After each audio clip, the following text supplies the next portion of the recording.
Hi friends, आप सबका स्वागत है मेरे यूट्यूब चैनल ज्ञान कोचिंग सेंटर पे।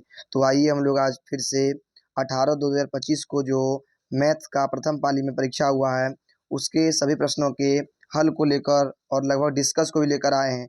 और जो सब्जेक्टिव क्वेश्चन बचे होंगे उनको हम घर जाके आराम से आप लोगों को सारा क्वेश्चन का डिस्कस करा देंगे। तो चलिए देखते हैं पहला प्रश्न। क्वेश्चन बहुत ही ईजी पूछा गया है, आप लोग को हड़बड़ाना नहीं है। और सेकेंड शिफ्ट का भी क्वेश्चन फिर आप लोग को हम मिलवाएंगे शाम में। तो मेरा चैनल को सब्सक्राइब करें और वीडियो को लाइक करें और अधिक से अधिक शेयर करें ताकि आप लोग हमसे जुड़ सकें और मेरा चैनल से आप लोग पढ़ सकें और लाभ उठा सकें। पहला प्रश्न है, देखिए आप लोगों के बीच कि वर्ग अंतराल 2,5 और 5 से 8 और 8 से 11 के वर्गों की लंबाई क्या होगी। तो वर्गों की लंबाई के निकालने के लिए आप जानते होंगे कि दोनों के बीच की दूरी को ही क्या कहते हैं, वर्गों की लंबाई कहते हैं। तो दोनों के बीच की दूरी कितनी है, देख लीजिए आप आराम से। ऑप्शन नंबर बी हो जाएगा आपका 3। अगला प्रश्न है, यदि लगातार 4 विषम संख्याओं का माध्य 6 है तो सबसे बड़ी संख्या, आपको पता है कि 4 लगातार विषम संख्या का माध्य 6 है तो सबसे बड़ी संख्या क्या हो जाएगी उसमें से 9। आपको हम निकाल के भी दिखा देंगे इसको। आपको अगर निकालना होगा तो आपको जो है ना 4 संख्या से भाग कर दीजिएगा 6 को, 6 चौक 24, उसके बाद आप जोड़ के जो है ना 24 किसी संख्या को कर लीजिएगा तो हो जाएगा। अगला प्रश्न देखिए आप, अगला प्रश्न है आपका 6 सम प्रकृत संख्या का माध्य। तो 6 सम प्रकृत संख्या का माध्य हो जाएगा ऑप्शन नंबर सी 7। अभी आप लोग मिला लीजिए, बाद में हम डिस्कस करके सारा क्वेश्चन बना देंगे। क्वेश्चन नंबर 4 का ऑप्शन नंबर हो जाएगा बी कौशिक स्क्वायर थीटा। ये तो फॉर्मूला ही तो आप लोगों को याद ही होगा। देखिए क्वेश्चन नंबर 5 में क्या पूछा गया है, बहुलक। तो बहुलक पता ही होगा कि सबसे अधिक बार जो आता है वो क्या कहलाता है, बहुलक। तो इसमें से कि सबसे अधिक 5 जो है ना 3 बार आया है, इसलिए इसका ऑप्शन नंबर ए हो जाएगा। अगला प्रश्न देखिए, अगला प्रश्न है, यदि पीई बराबर 0.02 हो तो पीई बराबर होगा। जब भी आपको पता है कि किसी चीज़ का जब प्रायिकता पूछा जाता है तो प्रायिकता जो होता है 1 होता है, तो इसका ऑप्शन नंबर हो जाएगा आपका सी। अगला प्रश्न देखिए,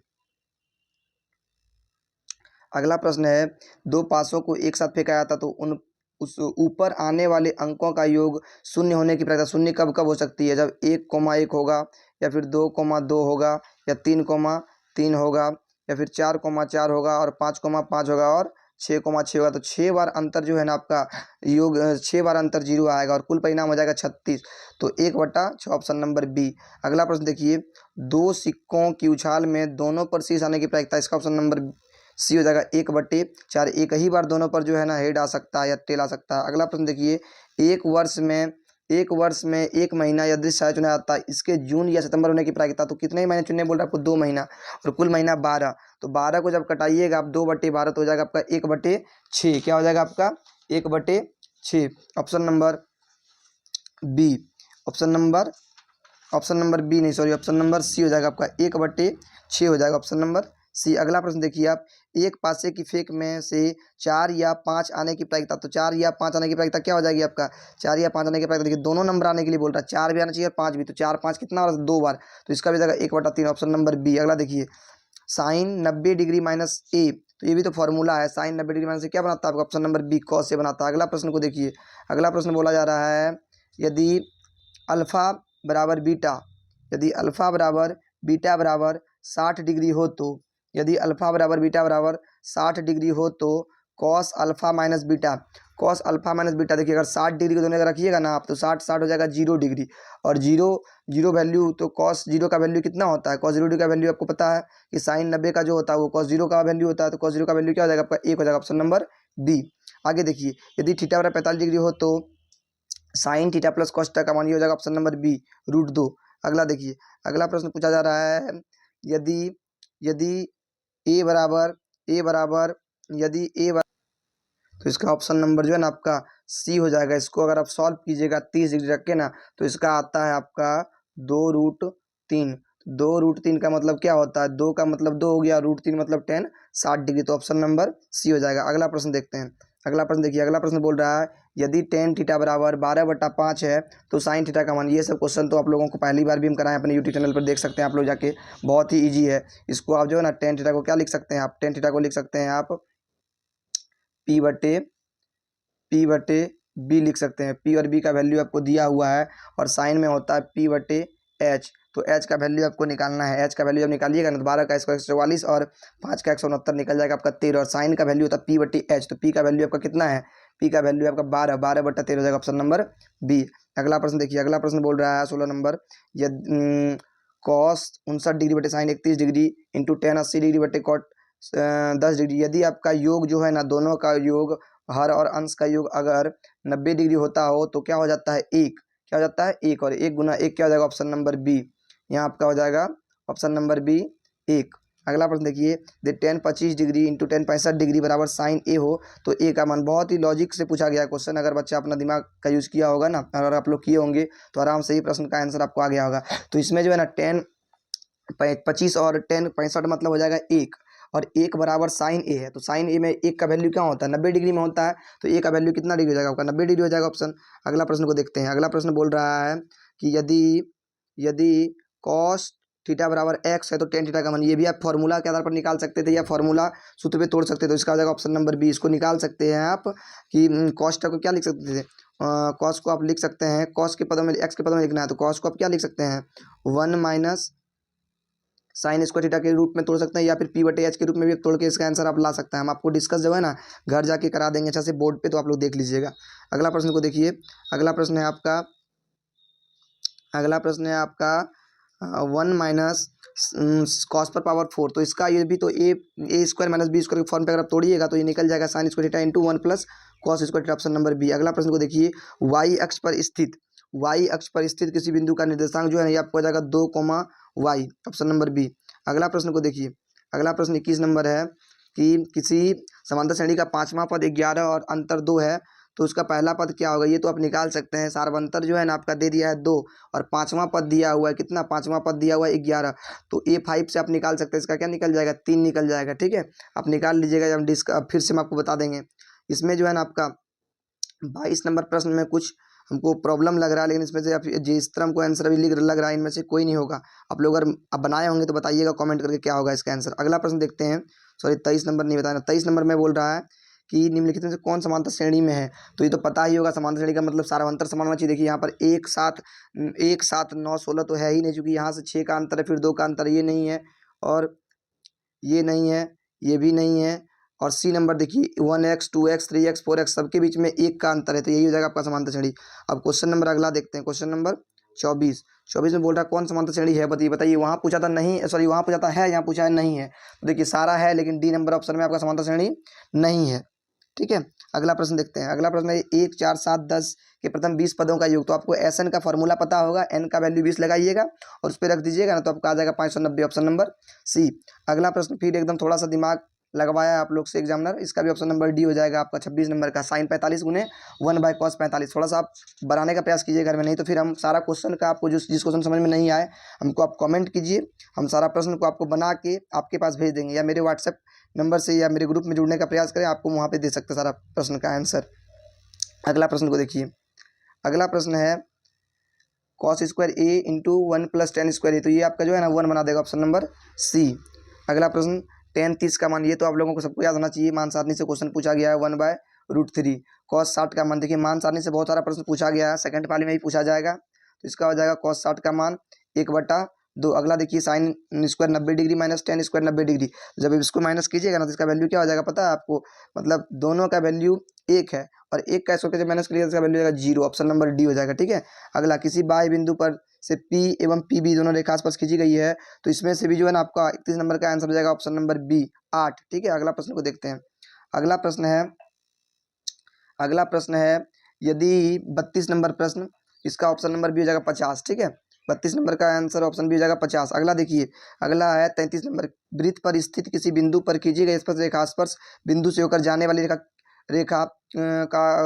त्रिज्या कौन सा कोण बनाती है, तो इसमें आपका जो है ना 90 डिग्री हो जाएगा, क्या हो जाएगा आपका 90 डिग्री का एंगल, ऑप्शन नंबर डी। ठीक है, अगला प्रश्न देखते हैं, अगला प्रश्न जो है 34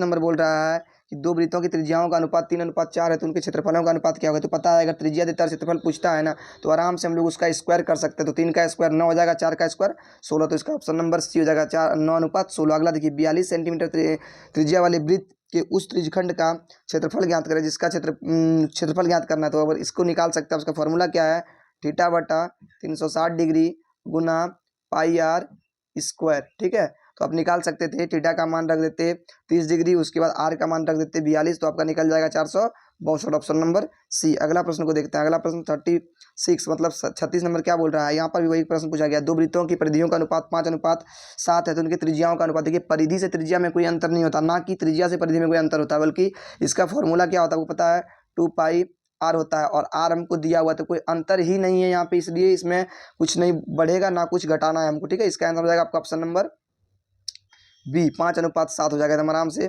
अगला प्रश्न को देखते हैं। अगला प्रश्न क्या बोल रहा है, 37 नंबर। इसका तो ये भी देखिए आपका प्रश्न जो है ना क्वेश्चन से ही पूछा गया है, एनसीईआरटी बुक का है। वहाँ पे हम लोग 9 पढ़े थे, यहाँ केवल 7 दे के पूछ दिया, ऑप्शन नंबर बी हो जाएगा ये। अब अगला देखिए 38 नंबर का है क्वेश्चन, बोला यदि x बराबर a cos थीटा और y बराबर b sin थीटा हो तो b square X square plus b a square Y square का वैल्यू, तो इसका हो जाएगा option number A square into B square. अगला प्रश्न देखिए, एक मीनार के शीर्ष का उन्नयन कोण उसके पाद से 10 मीटर की दूरी पर है, दूरी पर 60 डिग्री कोण आता है, तो मीनार की ऊंचाई देखिए, ये आपको हाइट एंड डिस्टेंस का प्रश्न दिया गया। ये एक मीनार हो गया ये, ठीक है, ये एक मीनार हो गया। मीनार का पाद बिंदु यहाँ पे है और यहाँ पे 60 डिग्री का कोण बना रहा है। कितना डिग्री का बना रहा है, 60 डिग्री का। और जो है ना इसके और इसके बीच की दूरी आपका 10 सेंटीमीटर है, तो आपका मीनार की ऊंचाई मतलब ये पूछा गया है, तो आपको पता है 10 लगाइएगा ना, तो आप तो कितना निकल जाएगा 10√3, ऑप्शन नंबर बी। अगला प्रश्न को देखते हैं। अगला प्रश्न जो है आपका, एक पतंग, सेम प्रश्न हाइट एंड डिस्टेंस से पूछा गया आपको। देखिए थोड़ा सा बताने का प्रयास करते हैं, आप लोग ध्यान दीजिएगा। यहाँ पे प्रश्न पूछा गया, एक पतंग पृथ्वी से, मान लीजिए ये पृथ्वी है, यहाँ से पतंग उड़ रही है यहाँ पे, ठीक है। पतंग की ऊंचाई पृथ्वी से 30 मीटर की ऊंचाई पर पतंग है, ये जो है 30 मीटर की ऊंचाई है, यह पतंग उड़ रही है। इसकी डोर पृथ्वी के साथ बनी हुई है, यहाँ पे डोर बनी हुई, ठीक है। और डोर जो जमीन के साथ कितनी डिग्री कौन बना रही है, देखिए तो जमीन के साथ कौन जो बना रही है ना, वो 60 डिग्री का कौन बना रही है, शायद 60 डिग्री का कौन बना रही है, जमीन के साथ 60 डिग्री का कौन बना रही है। तो इसमें जो है ना आपको ये ऊंचाई मतलब कर्ण निकालना एच, ये और ये निकालने के लिए आप साइन लगाइएगा ना, तो बन जाएगा। इसका आंसर हो जाएगा ऑप्शन नंबर सी, 20√3। अभी ज़्यादा बताएंगे, ज़्यादा समय लेंगे तो लंबा प्रश्न हो जाएगा, फिर जल्दी जल्दी सब कोई मिला नहीं पाएंगे, इसलिए जल्दी शॉर्ट में बना के आप लोगों को हम डाल देते हैं, आप लोग मिला दीजिए ताकि। अगला प्रश्न देखिए 41 नंबर, के किस मान के लिए के एक्स स्क्वायर माइनस 6x + 1 = 0 के मूल वास्तविक होंगे, तो इसमें जो है ना ऑप्शन नंबर सी हो जाएगा 9। अगला प्रश्न देखिए, अगला प्रश्न है, यदि बहुपद पी एक्स का 1 0 2 है तो निम्नलिखित में से पी एक्स का एक बहुपद होगा। जब प्लस में 2 है तो माइनस में रहेगा, तभी तो उस पर ले आके हम प्लस में कर सकते हैं इसको। अगला प्रश्न देखिए, अगला प्रश्न आपका क्या है, अगला प्रश्न आपका बोला जा रहा है कि द्विघात बहुपद से पूछा गया, यदि सी एक्स स्क्वायर प्लस ए एक्स प्लस बी के शून्य अल्फा एवं बीटा हो तो अल्फा इंटू बीटा का फॉर्मूला क्या होता है, बताइए तुमको। अल्फा इंटू बीटा का फॉर्मूला क्या होता है, C/A। अल्फा इंटू बीटा होता है C/A। अब देखिए C का वैल्यू जो है ना आपका B है, ध्यान देना है आपको। C का वैल्यू जो है आपका B है, C का वैल्यू आपका B है, C का ही वैल्यू आपका जो है B, तो B/A का वैल्यू आपका C है, B/C इसमें हो जाएगा आपका, देखिएगा B/C ऑप्शन नंबर सी होगा। थोड़ा सा एग्जाम में आप लोग को फंसाया गया है, बल्कि ABC नहीं दिया हुआ है, ABC नहीं दिया हुआ, आपको उल्टा कर दिया है, CAB कर दिया है। तो C/A मतलब C को आप क्या लिखिएगा, B लिखिएगा, और A को आप क्या लिखिएगा, C लिखिएगा। तो देखिए कहाँ पे ऑप्शन नंबर सी में आपका सही उत्तर है। थोड़ा सा बकाना नहीं है, एग्जाम में थोड़ा सा आप लोगों का जाँच ले रहा है और देख रहा है कि आप लोग कहाँ तक पहुँचे हैं। अगला प्रश्न देखिए, पूछा गया कितना ही अच्छा कौन द्विघात समीकरण है या नहीं। आप लोग को हम बताए थे, कभी भी किसी के हर में अगर x रहे या किसी x के पावर माइनस रहे या कभी भी रूट के अंदर x रहे तो वो बहुपद ये द्विघात समीकरण नहीं होता है, ध्यान रखना आपको। तो ये जो है ना इसमें से आपका हमको जैसा इसमें से आपका ऑप्शन नंबर डी जो है नहीं हो जाएगा, ऑप्शन नंबर डी, ठीक है। आप एक बार देख लीजिए, थोड़ा सा इसमें कन्फ्यूजन लग रहा है हमको, फिर से भी इसके ऊपर हम भी फिर कन्फ्यूजन दूर कर लेंगे अपना एक बार देख के, ठीक है। अगला प्रश्न को देखते हैं। अगला प्रश्न है क्वेश्चन नंबर 35, द्विघात समीकरण नहीं है। सेम प्रश्न 45 सेम प्रश्न पूछा गया है। चलिए इसको देखते हैं, फिर बाद में देखेंगे। विवेचक, द्विघात समीकरण का विवेचक पता होगा आपको। विवेचन निकालने का फॉर्मूला क्या है, D = B² - 4AC, ठीक है। इस पर जब निकालिएगा ना तो इसका निकल जाएगा ऑप्शन नंबर ए 1, ठीक है। अगला प्रश्न को देखते हैं। अगला प्रश्न बोल रहा है, निम्न में से x = 2 के लेखा चित्र। अगर x = 2 तो पहले तो 2 होगा तभी तो y का मान होगा। अब y का मान सब ही हो सकता है, क्योंकि x का हर जगह वैल्यू 2 है, लेकिन इनमें से सब हो सकता है, ध्यान दीजिएगा, क्योंकि सबके पास 2 है x में पहले, और हम जानते हैं कि x, y होता है, क्या होता है x, y, तो x के पास सभी के पास 2 2, इनमें से सभी हो जाएगा। अगला प्रश्न देखिए आप, अगला प्रश्न क्या बोला जा रहा है, अगला प्रश्न बोला जा रहा है कि p + 1, क्वेश्चन नंबर 48 48p+1, ये आपका ऑप्शन नंबर हो जाए p+1 into 2p+1 coma 4p-1 समांतर श्रेणी। देखिए जब इसको आप निकालिएगा ना, p का मान रखिएगा तो p का मान 2 रखिएगा तभी आपका ये सॉल्व होगा। आप एक बार चेक कर सकते हैं, हम आपको बता देते हैं, चेक कैसे कीजिएगा। आप हर जगह समांतर श्रेणी से यूज कर लीजिएगा आप, ठीक है। तो अगर जहाँ पे p का मान रखने के बाद निकल जाए वहीं पे आप 2 रखिएगा तो निकल जाएगा p का मान, सब में अंतर समान हो जाता है, ठीक है।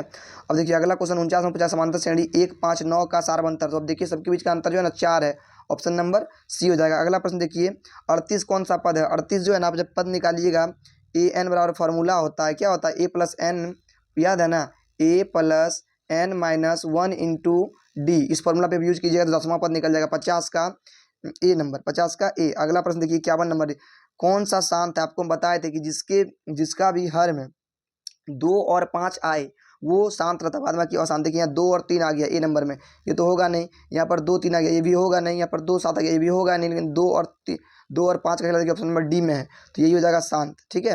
अगला प्रश्न को देखते हैं 52 नंबर बोल रहा है, सेम प्रश्न वही वाला है, शांत और अशांत वाला। आप किस रूप में लिख सकते हैं, जब आप इसका 0 हटाइएगा ना, 0.5 को जब हटाइएगा तो 1000 नीचे बन जाएगा, और इसको जब कटाइएगा आप तो यहाँ बनेगा 101, अब बटे में यहाँ बन जाएगा 2000। जब 2000 का खंडन कीजिएगा ना आप तो ये आ जाएगा 2 का क्यूब इंटू 5 का स्क्वायर, ठीक है। तो 101 बटा।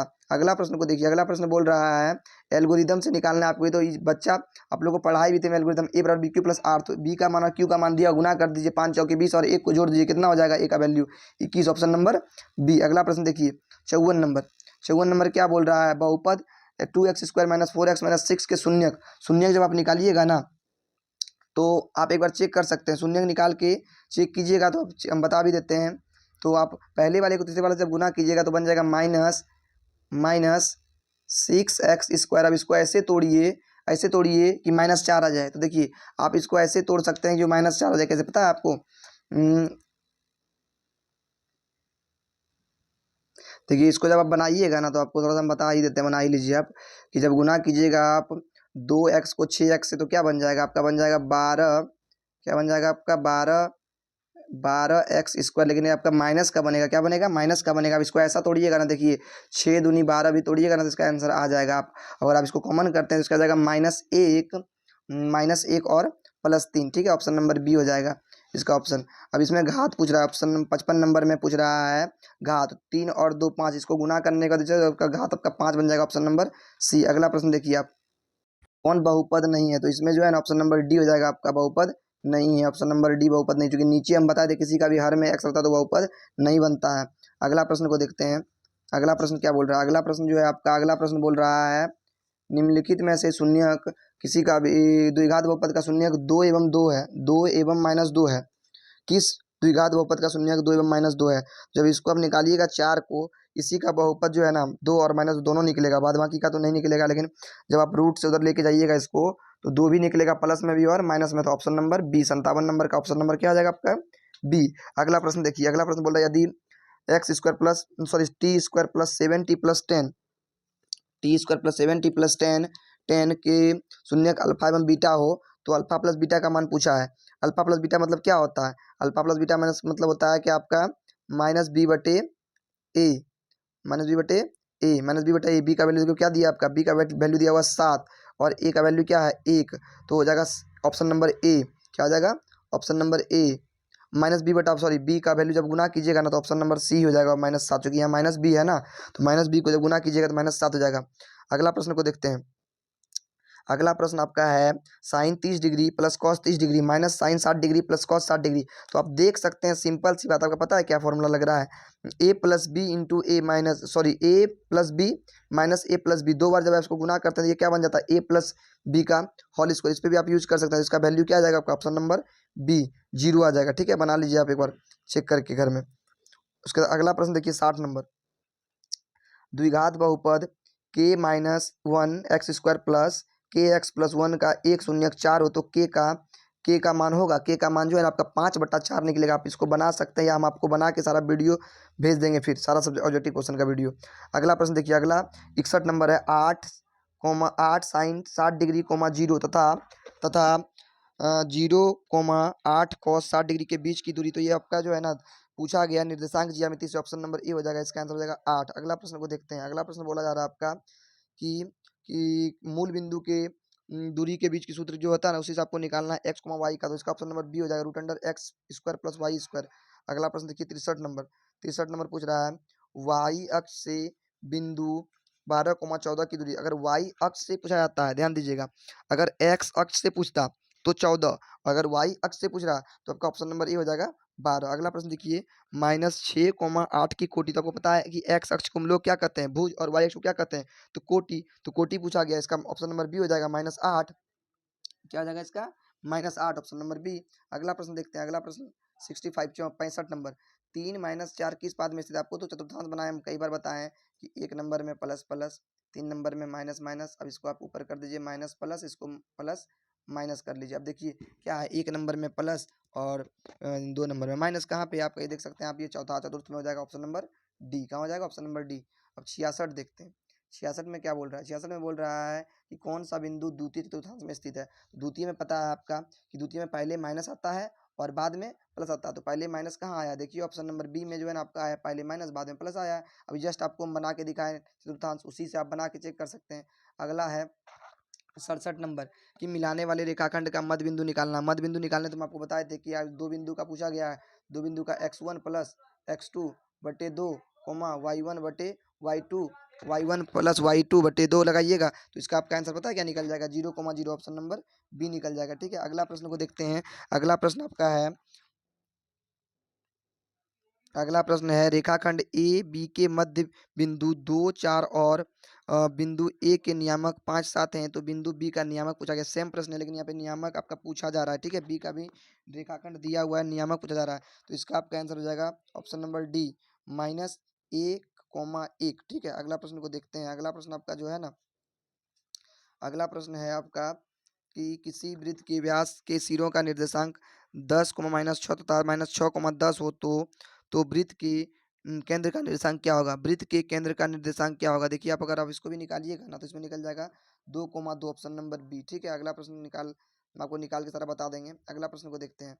अगला प्रश्न है किसी त्रिभुज के शीर्षों का निर्देशांक दिया गया है, तो त्रिभुज के केंद्र का निर्देशांक निकालना है। बस इसमें 3 भुजा है तो आपको 3 लगाना है, x1 y1 और x1 y1 और sorry x1 plus x2 plus Y x3 और y1 plus y2 plus y3 लगाइएगा ना, तो निकल जाएगा इसका फॉर्मूला।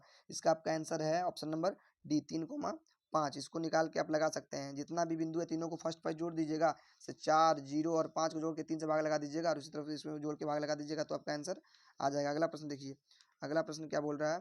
71 नंबर है त्रिभुज, मतलब कि इसमें भी आपका क्षेत्रफल निकालना है वो निर्देशांक ज्यामिति के सूत्र से, तो इसका आपका क्या निकल जाएगा? Option number B, 12। क्या निकल जाएगा? Option number B. इसमें लगाइएगा, आप पता है ना 1 2 3 2 3 1 और 3 1 2, इस फॉर्मूला से आप निकाल सकते हैं आराम से। क्वेश्चन नंबर 72 का आंसर आपका हो जाएगा इसमें जो है ना ऑप्शन नंबर बी, 1 हो जाएगा। अगला प्रश्न देखते हैं। अगला प्रश्न बोल रहा है दो समरूप त्रिभुजों के क्षेत्रफलों का अनुपात 100:44 है, तो उनकी संगत भुजाओं का अनुपात। देखिए अगर क्षेत्रफल दिया हो और भुजा पूछता हो तो उसके ऊपर सीधा आपको रूट लगाना है। तो 100 का रूट 10 और 44 का रूट 144 का रूट 12, तो देखिए 10 √ 12 10:12 है, ऑप्शन नंबर सी में है। सिंपल सी है, ये सब क्वेश्चन तो आप लोगों के लिए इजी था एकदम, पढ़ा जो पढ़े होंगे वो तो आराम से बनाए होंगे। अगला प्रश्न को देखते हैं। किसी वृत्त को दो अलग बिंदुओं पर प्रतिच्छेद करने वाली रेखा को क्या कहते हैं? ये तो पता है, छेदक कहते हैं। जब भी किसी को बांटता है तो छेदक कहलाता है। दो समरूप त्रिभुजों की संगत भुजा 4:9 है, तो उन त्रिभुजों का क्षेत्रफल का अनुपात। देखिए सेम क्वेश्चन वहां भी पूछा गया, उसमें उसमें क्षेत्रफल दिया गया था, भुजा पूछा गया था। यहाँ पे भुजा दिया है, क्षेत्रफल पूछा है। अगर भुजा दे के क्षेत्रफल पूछे तो सिंपल सी बात है, आपको स्क्वायर करना। 4 का स्क्वायर 16, 9 का स्क्वायर 81, तो ऑप्शन नंबर बी। अगला प्रश्न को देखते हैं। अगला प्रश्न बोला जा रहा है त्रिभुज ए बी सी समरूप त्रिभुज डी ई एफ तथा बी सी बराबर 3 तथा सेंटीमीटर और ई एफ बराबर 4 सेंटीमीटर है। यदि त्रिभुज ए बी सी का क्षेत्रफल 54 सेंटीमीटर स्क्वायर है, तो त्रिभुज डी ई एफ का क्षेत्रफल क्या होगा?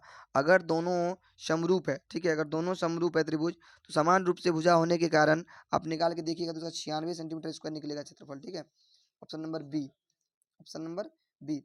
अगला प्रश्न देखते हैं। अगला प्रश्न क्या बोल रहा है? 77 नंबर बोल रहा है त्रिभुज ए बी सी में कोण ए बराबर 90 डिग्री है, बी सी बराबर 13 है और ए बी बराबर 12 है, तो ए सी का मान सेम आप निकाल सकते हैं पाइथागोरस थ्योरम से। तो ए सी का मान जो है ना आपका इसमें निकल जाएगा ऑप्शन नंबर सी, 5 सेंटीमीटर। अगला प्रश्न को देखिए, अगला प्रश्न जो है ना 78 नंबर में क्या बोला जा रहा है, 78 नंबर में जो है ना कौन सा कोण बराबर होगा, तो ऑप्शन नंबर ए हो जाएगा एफ बराबर कोण पी। अगला प्रश्न को देखिए, 79 नंबर में बोल रहा है कि कौन बी का मान है, तो कौन एफ का मान, कौन ए और कौन बी और कौन एफ का कौन बी कौन ए और कौन बी का मान दिया और कौन एफ का मान पूछ रहा है। बोल रहा है कि त्रिभुज ए बी सी एवं त्रिभुज डी ई एफ इस प्रकार है कि ए बी बटे डी बराबर बी सी बटे ई एफ बराबर सी ए बटे डी एफ है। तो इसमें से आप जोड़ के देख लीजिए, 8 और 4 12, 120 तो हो गया आपका 120, और कितना जुड़ेगा जो कि 180 हो जाए, तो option number C 60 degree add कीजिएगा तभी तो आपका 180 डिग्री होगा। अगला प्रश्न को देखते हैं, 80 नंबर। 80 नंबर बोल रहा है दो प्रतिच्छेदी वृत्तों के उभयनिष्ठ स्पर्श रेखा कितने होते हैं, तो इसमें जो है 3 हो जाता है उभयनिष्ठ स्पर्श। अगला देखिए, द्विघात समीकरण का शून्यक दिया हुआ है 3, शून्यक दिया हुआ है 3 और -10, तो इसमें से जो है द्विघात बहुपद पूछ रहा है आपका, तो ऑप्शन नंबर ए हो जाएगा आपका x² + 7x - 30। अगला प्रश्न को देखते हैं, यदि किसी द्विघात बहुपद के शून्यकों का योग 3 एवं गुणनफल -2 है तो वह द्विघात बहुपद होगा, तो वह द्विघात बहुपद हो जाएगा ऑप्शन नंबर ए x² - 3x - 2। अगला प्रश्न को देखते हैं, अगला प्रश्न क्या कह रहा है, 83 नंबर, पी ऑफ एक्स का भाग देने से आपको जो है ना भागफल का घात पूछ रहा है। जब भागफल का घात पूछा जाए ना, तो भागफल का घात में आप घटा दीजिएगा, 4 में से 1 घटाइए तो कितना निकल जाएगा 3। ऑप्शन नंबर बी हो जाएगा इसका, ऑप्शन नंबर बी। अगला प्रश्न क्या पूछ रहा है, कितने हल होंगे, ऑप्शन नंबर 84 में कितने हल होंगे, इसको आप बना सकते हैं आराम से। ये आपका फॉर्मूला है ए बटे डी बराबर बी बटे ई बराबर सी बटे एफ। इस पे आप देख लीजिएगा चेक करके, जो है ना इसका हो जाएगा अनगिनत हल, ऑप्शन नंबर सी। 85 नंबर प्रश्न देखते हैं, 85 नंबर प्रश्न क्या बोल रहा है, 85 नंबर बोल रहा है दो रैखिक समीकरण के लेखा चित्र यदि समांतर हो तो क्या होगा, इनमें से कोई हल नहीं हो जाएगा, उसमें जो है ना उसमें से हो जाएगा कोई हल नहीं है, ठीक है, ऑप्शन नंबर डी। अगला प्रश्न देखिए, रैखिक समीकरण युग्म 5x - 4y + 8 = 0 एवं 7x + 6y - 9 का हल होगा, तो इसमें से जो आपका संगत हो जाएगा, क्या हो जाएगा संगत, इसको भी उसी फॉर्मूला पर निकालना है, ए बटे डी बराबर बी बटे ई बराबर सी बटे एफ, उसी फॉर्मूला पे आप चेक करके आराम से निकाल सकते हैं, ठीक है। अगला प्रश्न को देखिए, अगला प्रश्न बोल रहा है द्विघात समीकरण 3x² - 5x + 2 = 0 के मूल अल्फा एवं बीटा हो तो alpha square plus beta square का वैल्यू, तो इसका हो जाएगा आपका ऑप्शन नंबर ए 13/9। क्या हो जाएगा 13/9, आपको इसको निकालना है, a² + b² के फॉर्म पे पहले तोड़ दीजिएगा और पहले अल्फा प्लस बीटा और अल्फा इंटू बीटा का मान निकाल के रख लीजिएगा और उसी पे लगा के निकाल लीजिएगा आराम से। अगला प्रश्न को देखिए, अगला प्रश्न बोला यदि द्विघात समीकरण 2x² - 7x - p = 0 का एक मूल 2 है तो p का मान जब आप निकालिएगा ना 6 रखिएगा तभी आपका आंसर यहाँ पे आएगा। आप 6 लगा के बाद देख लीजिएगा 0 हो जाएगा, मतलब x का मान 2 लगा दीजिएगा और p का मान 6 लगाइएगा, पूरा का वैल्यू कितना हो जाएगा आपका 0 हो जाएगा, ठीक है। इसका ऑप्शन नंबर डी हो जाएगा, ऑप्शन नंबर डी। अगला प्रश्न देखिए, यदि द्विघात समीकरण 2x² - x - 6 = 0 का एक मूल -3/2 है तो दूसरा मूल क्या होगा, दूसरा मूल है ना जो आपका इसका हो जाएगा दूसरा मूल हो जाएगा इसका -2, सॉरी -2 नहीं 2, option number B, option number B. अगला प्रश्न को देखते हैं, अगला प्रश्न क्या कह रहा है, अगला प्रश्न 90 नंबर है, द्विघात समीकरण 2x² - 6x + 3 बराबर 0 के मूलों की प्रकृति निकालने के लिए आपको जो है ना b² - 4ac से निकाल के देख लीजिएगा। अगर 0 से बड़ा होता है तो वास्तविक और असमान, अगर 0 होता है तो वास्तविक और समान, अगर 0 से छोटा होता है तो वास्तविक नहीं, तो इसमें जो है ना आपका आंसर आ जाएगा 12, तो 0 से बड़ा है तो हो जाएगा वास्तविक और असमान, ऑप्शन नंबर ए, ठीक है। अगला देखिए, दो गोला के आयतनों का अनुपात 64:125 है तो उनके पृष्ठ क्षेत्रफलों का अनुपात, देखिए आयतन 64 कैसे बना होगा, किसका क्यूब होता है, 4 का क्यूब होता है, 125 किसका क्यूब होता है, 5 का क्यूब होता है, क्योंकि हम लोग को पता है ये बात कि आयतन हमेशा क्या होता है, किसी किसी नंबर का क्यूब होता है। तो जब आप क्यूब पे आइएगा ना तो 5 का क्यूब 125 और 4 का क्यूब 64, तो 4 का क्यूब 64, उसके बाद आप देख सकते हैं बना के, इसको बनाइएगा तो आपको समझ में आ जाएगा कि अब स्क्वायर निकालना, 4 का स्क्वायर 16 और 5 का स्क्वायर 25, तो 16:25, ऑप्शन नंबर सी हो जाएगा, इसका आंसर क्या हो जाएगा, ऑप्शन नंबर सी। अगला प्रश्न को देखते हैं, अगला प्रश्न क्या कह रहा है, दो बेलनों की त्रिज्याओं का अनुपात 4:5 एवं उनकी संगत ऊंचाई का अनुपात 6:7 है तो उनके आयतनों का अनुपात, अगर आयतन निकालिएगा तो इसमें भी आप आराम से निकाल सकते हैं।